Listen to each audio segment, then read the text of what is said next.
تحریک اسلامی کے لیے ماہ اپریل کی سب سے بڑی اور غمگین خبر 2 اپریل کو سابق امیر جماعت مولانا محمد سراج الحسن صاحب 87 سال کی عمر میں انتقال کر گئے۔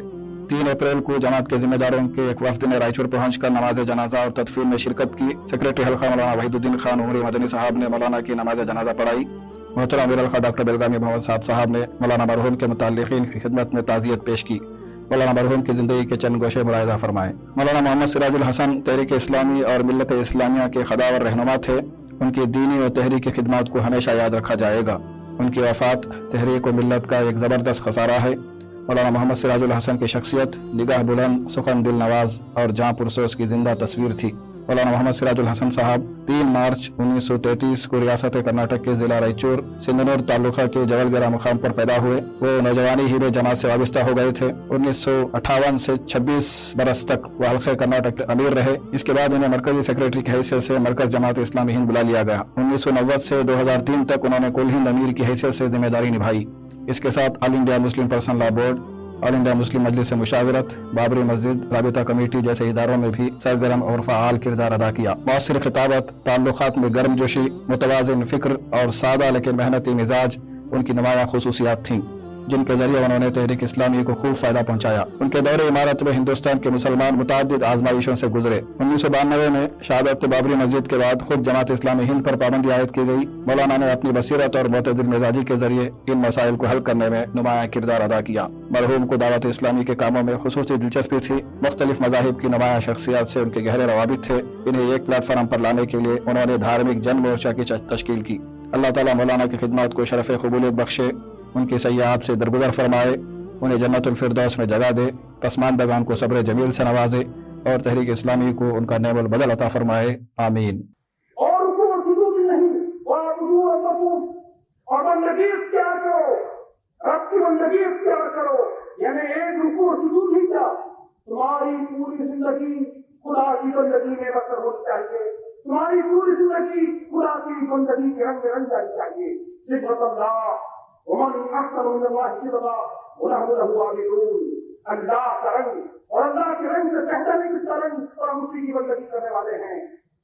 رکوع اور سجود اور پوری زندگی کو خدا کی بندگی میں دے دینا، اس طرح دینا کہ پوری زندگی خدا کی بندگی بن جائے۔ وَقَالُوا الْخَيْرَ لَعَلَّكُمْ تُفْلِحُونَ، اور نیک کام کرو، عمل خیر کرو، شاید کہ تمہیں فلاح حاصل ہو جائے، شاید کہ تمہیں فلاح حاصل ہو۔ 4 باتوں کی توقیر کی جا رہی ہے، رکوع، سجود، بندگی رب اور عمل خیر۔ اہل ایمان کو خطاب کر کے ایک ایک چھوٹے مومن سے اس بات کا مطالعہ کیا جا رہا ہے۔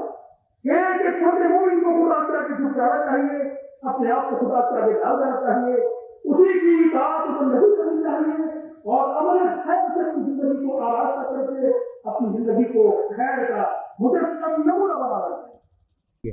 مکان انسان کے لیے ہے، انسان مکان کے لیے نہیں۔ کپڑا انسان کے لیے چاہیے، انسان کپڑے کے لیے پیدا نہیں ہوا۔ کھانا انسان کے لیے چاہیے، انسان کھانے کے لیے پیدا نہیں ہوا۔ یہ جیون کی آوشکتائیں ہیں، جیون کا لکشیہ نہیں ہو سکتا۔ لوگ دھرم کے نام پر لڑتے ہیں، مرتے ہیں، چلتے نہیں۔ دھرم کے نام پر لڑتے ہیں، مرتے ہیں، جان دے دیتے ہیں، لیکن دھرم کیا ہے جانتے نہیں، دھرم پر چلتے نہیں۔ جانتے بھی ہیں، پہچان بھی رکھتے ہیں، پریچے بھی ہے، تو چلتے نہیں، پالن نہیں کرتے، اور لڑتے دھرم کے نام پر ہے۔ دھرم اصل میں منش کو منش بنانے کے لیے آیا ہے، منش کے جیون کے نرمان کے لیے آیا ہے۔ ایک آدھار دیتا ہے، اس پر جیون کا نرمان کرتا ہے، چرتر کو بناتا ہے۔ منش کا چرتر، ایک ایک ویکتی کا چرتروان ویکتی، اسی سے ایک چرتروان پریوار بنتا ہے، اور چرتروان پریوار سے چرتروان سماج بنتا ہے۔ ایک اینٹ سے دوسری اینٹ ملتی ہے، دیوار بنتی ہے، دیوار پر ایک بلڈنگ بن سکتی ہے آدھار پر۔ تو ویکتی اصل آدھار ہے۔ ویکتی کو جب تک کہ نہیں سنبھالیں گے، اچھا خاندان پریوار نہیں بنے گا، اور اچھا پریوار نہیں بنے گا، اچھا سماج نہیں بنے گا، اچھا سماج نہیں بنے گا، اچھا راشٹر نہیں بنے گا۔ آپ کو اپنے دیش کو ایک شکتیشالی, شکتیمان, مضبوط,